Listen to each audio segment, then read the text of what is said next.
Yeah. Hey man, we got a damn, bro. Come on, man. Hey man, we got a scary reaction. You already know, man. The lights off. That means we got a scary reaction, man. But we got 3 scary true Walmart horror stories, man. Hey, bro, I've been going to Walmart my whole life, bro. I've never had a scary experience or a paranoid experience. I see way too many motherfuckers I know at fucking Walmart, bro. Unexpected ass pop-ups, bro. But nah, I've never had no damn horror stories, bro. I hope they don't be. These might be built on graveyards or some shit, but shit, see what they talking about, man.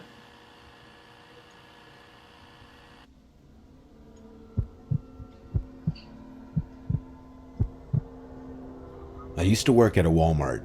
The Walmart I worked at was open 24 hours back then.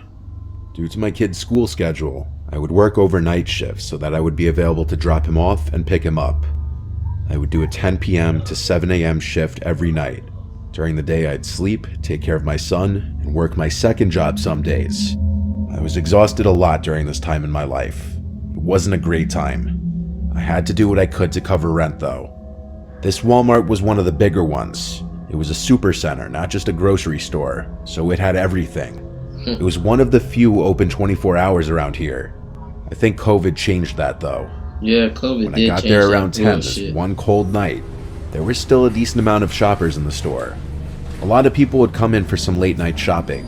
As the hours would pass, it would of course quiet down tremendously. The late hours of the night would attract a lot of weirder characters. Weirder than the usual ones during the day. Into the AM hours of the night, there was only one person working the front of the store, and he or she would be at the self-checkout registers. There were no regular registers open this late. There would also be a couple of stock workers on the floor, which was what I did. Then there would be a couple warehouse workers in the back, who I really didn't ever interact with. They did their own thing. And then there's just the night manager on duty. I was in the cereal aisle doing my usual stock work. I noticed a customer walk past the aisle, then seconds later he stepped back into view at the end of the aisle, stopped, and looked down at me. When I looked back at him, he started looking at the cereal. The guy had curly hair. I couldn't gauge his ethnicity honestly. He had a black backpack on that looked like it was stuffed to the brim with God knows what. He awkwardly lingers in the cereal aisle for a minute, apparently looking at the granola bars. Then he came a little closer to me and asked me where the bread is. I pointed him in the right direction. He said thanks and slowly walked away out of the aisle. I watched him walk away, and he had a very noticeable waddle in his walk. When he was out of sight, he was out of mind though. The problem was that he wasn't out of sight for long. I was in the cereal aisle for quite some time, and I started noticing that every few minutes that guy would slowly pass by the aisle looking down in this direction. He wasn't holding anything. He didn't get any bread. He just had on his big sketchy backpack. Creepy ass. I started working faster just so I could finish this aisle and move away from him.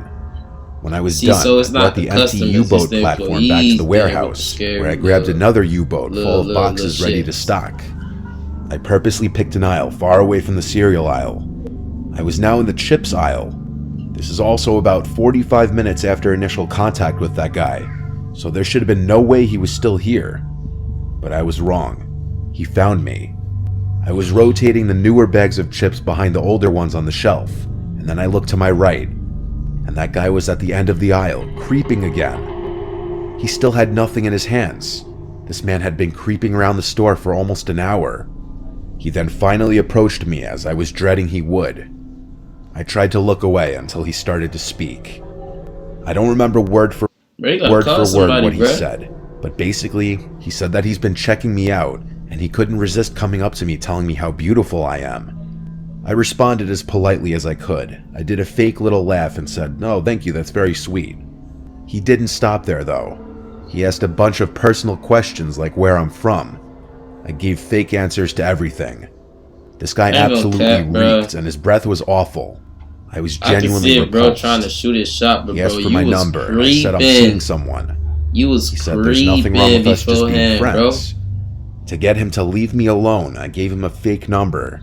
I then told him I really can't be talking to anyone while I'm working. He made some creepy comment before walking away, thinking he was all suave that he got my number, when in reality he was genuinely creepy and I gave him a fake number. I thought that would be the end of it.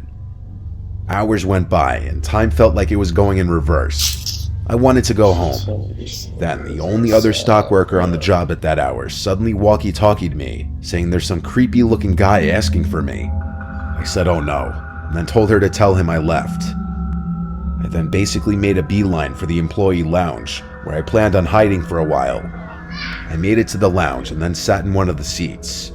Then the double doors opened, and in came that guy. He looked at me, and he looked angry. He yelled, "You gave me a fake number, you bitch." I think I swallowed my gum out of fear. I said, "You can't be back here, sir."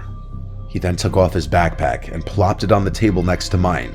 He started unzipping it as he looked at me. That's when it was time for me to go. I got up and ran past him without thinking. He tried to grab my arm, but he failed. As I ran through the store, I looked back and saw he was running after me. I ran to the front of the store and outside to my car. It was the only thing I could think to do in the moment. Alternatively, I could have tried finding the male warehouse workers in the back, or even the manager, but that was no guarantee. I got to my car and saw the man leave the Walmart looking for me. He was slow. He must have been on something. He saw my car, but it was too late. I was already driving away. I called the night manager and let him know what just went down, and that I'm not comfortable staying there tonight. I also warned him of the man with the backpack full of unknown contents. My manager told me I can't leave the place short-staffed. He said he'd call the police to make sure the man doesn't come back. You crazy as fuck, man. Fuck you. I was adamant about not returning that night, though. He eventually got the message and said he'd review the camera footage, but that I need to come back tomorrow night. You heard what just happened, gang? And I did. He allegedly notified the police the next day of the man and gave the police department the surveillance footage. Y'all stole, bro. I met a lot of characters working that job, but this guy was by far the scariest. Yeah, man. I don't know what he was reaching for in his backpack. I don't want to either. I gotta be careful so I don't crack, man. Real shit. Yeah, that story right there was creepy as fuck. I was 14 when this happened. There's a Walmart that's walking distance to my house. I used to sometimes go there to buy clothing and such before I was of driving age, since it was so close. Sometimes I'd go with my friend Emily, sometimes I'd just go alone. The Walmart is part of the nearby mall, but the mall kind of stinks now. Most of the good stores have closed over the years. Plus, I wasn't made of money when I was 14, and Walmart is cheap. One night, I walked to Walmart with my AirPods in. It's a 15-minute walk. When I put my AirPods in, I shut out everything else around me. I feel like most people with basic social awareness know that if someone's wearing headphones, it means they don't want to have to take them out to talk to you. I was minding my business in Walmart in the girls' clothing department when I noticed a guy next to me saying something. I couldn't hear what he was saying, but it looked like he was talking to me. I took out my AirPods, and I said, "Are you talking to me?" He said yes. He was this shorter man with gray hair who looked like 50. He had glasses and a clean-shaven face. He smiled and said, "Sorry, I didn't see your headphones." Sure he didn't. He said he was just telling me how his daughter buys the same exact kind of jeans I was wearing. I had no idea why he was telling me this, but I'm a very polite person to everybody. I always have been. So I chose to be kind to him by laughing and saying, "Oh, that's funny." That should have been the end of an interaction that didn't need to happen. But of course, this wouldn't be a story if it was. I was still looking through this rack of tops as the man kept trying to talk to me. He mistook my kindness for actual interest in talking to him, clearly.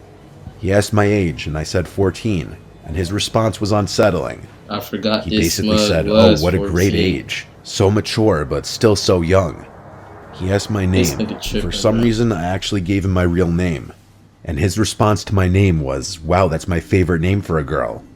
Next up, he asked what school I went to. Around now is when I decided to start making things up. I said I'm actually not from around here, I'm just visiting my cousin.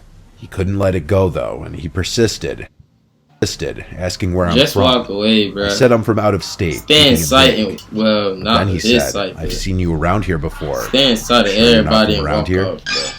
I looked at him and tried to think of a response, but instead, I ended up turning around and walking away from him. I was for the first time ever asking, "Are you not from around here?"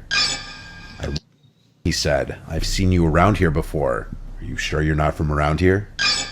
I looked at him and tried to think of a response, but instead, I ended up turning around and walking away from him. I was for the first time ever actually made very uncomfortable by a stranger. The way he said he's seen me before made me feel as though he'd been watching me or paid attention to me in this Walmart before.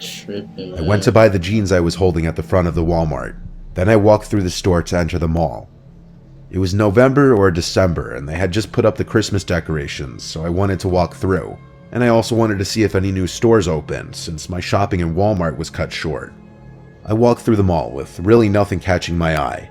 I went into a Victoria's Secret, and while inside of there, I saw through the glass that guy from Walmart sitting on a bench in the mall outside of the Victoria's Secret. I left the store and started walking very quickly through the mall. When I turned around and saw he was now walking behind me, I started to panic and called my mom asking her for a ride because I was being followed by a man. I took her advice and waited in a store with multiple people inside.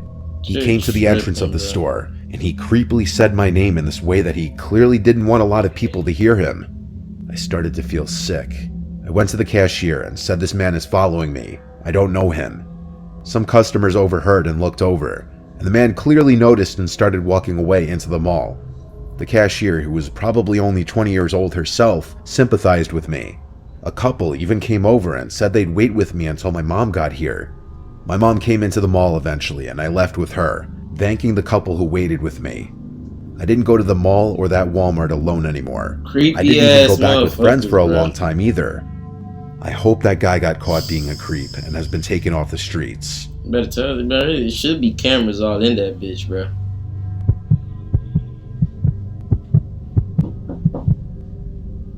Worst job ever was working at Walmart. I worked there only for a few months. I hated every minute of it, honestly. I didn't get along with a lot of my coworkers. The customers were crazy and weird, and I felt like a lot of people just generally were unfriendly. I was 24, and Walmart was my second job to make ends meet with my new apartment. Sometimes I'd work register, sometimes I'd work the desk outside the fitting room,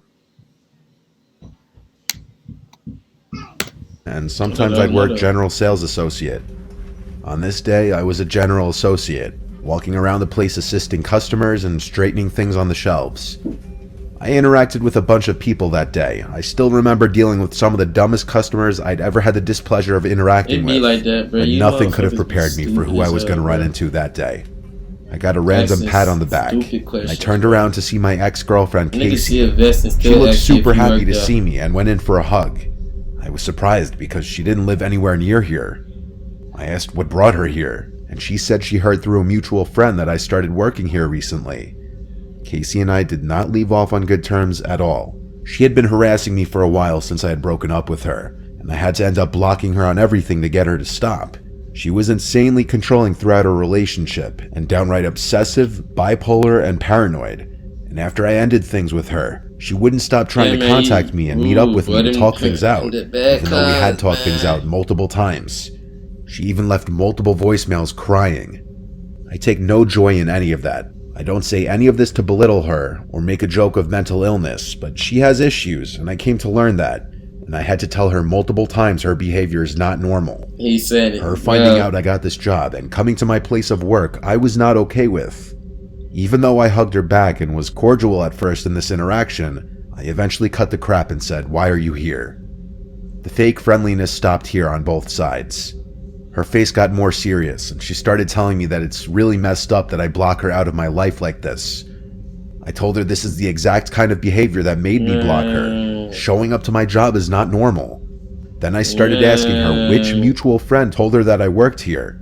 She claimed that's irrelevant, and I assured her it most certainly is not irrelevant, because I didn't believe that anyone told her where I work.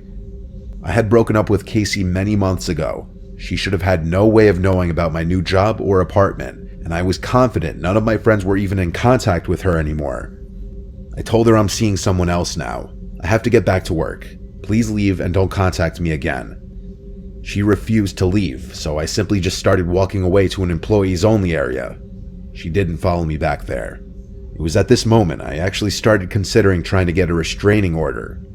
After my shift was over, it had to be like 11 p.m., closing time.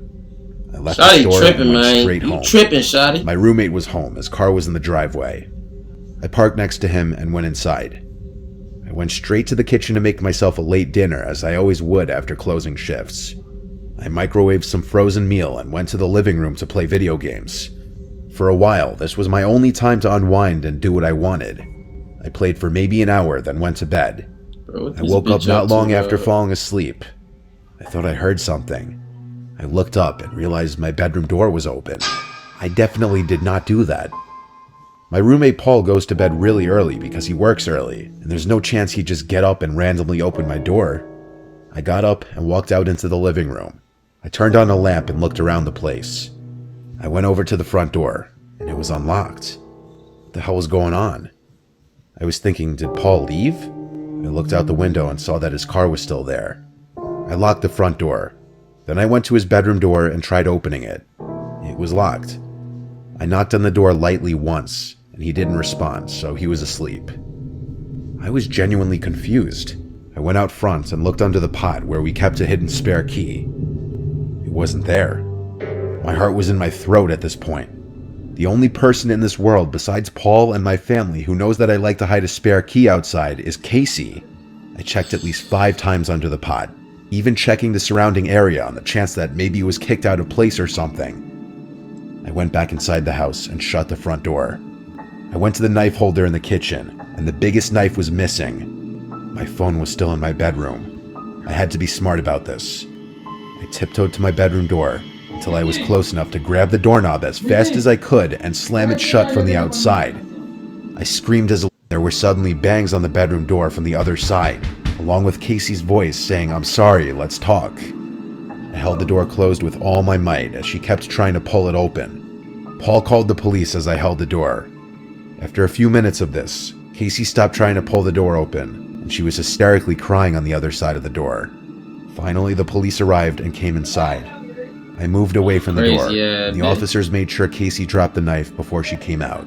She was of course arrested, and I didn't even have to press charges.